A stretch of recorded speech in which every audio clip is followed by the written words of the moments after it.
My name is Anthony and Moreta. Me and my brother were both diagnosed when we were younger for proteinuria, but they didn't really know what we had, and it was strange that we both had it because they didn't think it was genetic. There was nothing wrong with us physically. I played sports. I wrestled in high school, played football, ran cross country. Anthony did also. We were very healthy kids. We always had an idea that sometime we might have a kidney transplant, but it came up so quickly for both of us. Eye problems started developing in 2015. I was working. I got very dehydrated to the point that I started turning white. They rushed me to the hospital. So the Moreta brothers both had a type of kidney disease called focal sclerosing glomerulosclerosis, which is a type of disease which causes scarring of the kidneys and causes kidney failure. And they said, hey, your kidney function's at the point where we got to start thinking about transplant. I found a donor through another police officer that I worked with.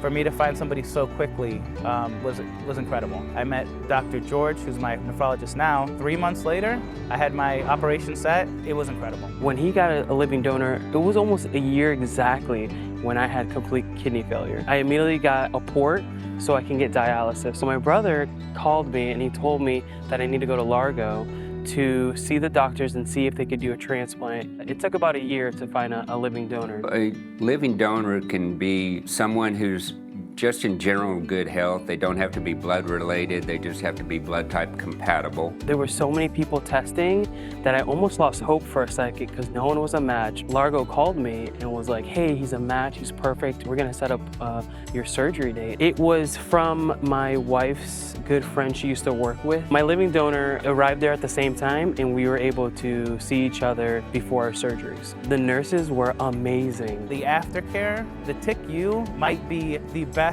care I've ever had ever. When you are going through such a life change, it's real easy to get depressed and start looking at the negatives. They were real good at like, hey, this is not it, we're gonna get through this. When I got to see my brother go through it, it really gave me a different view of the organization. Like how organized, how coordinated, everything has like a purpose. We are committed to the care and improvement of human life across the entire spectrum of people who need medical care. The Transplant Center is just a real focused area of that mission, all coming together just to help people get through a transplant and have a chance at long-term life. Working with a transplant patient right after the surgery, recovery, and to discharge, it makes me proud that I can invoke this surgery because I've been seeing the patients change their lives in a positive way, go back to community, their own family, friends, work, everyday life. The idea of these people literally saving my life and my brother's life is amazing. Seeing them have a chance at a new life is the greatest gratification that I've seen in any branch of medicine. I can never thank that hospital enough. Like, they saved my life. I will be eternally grateful for them.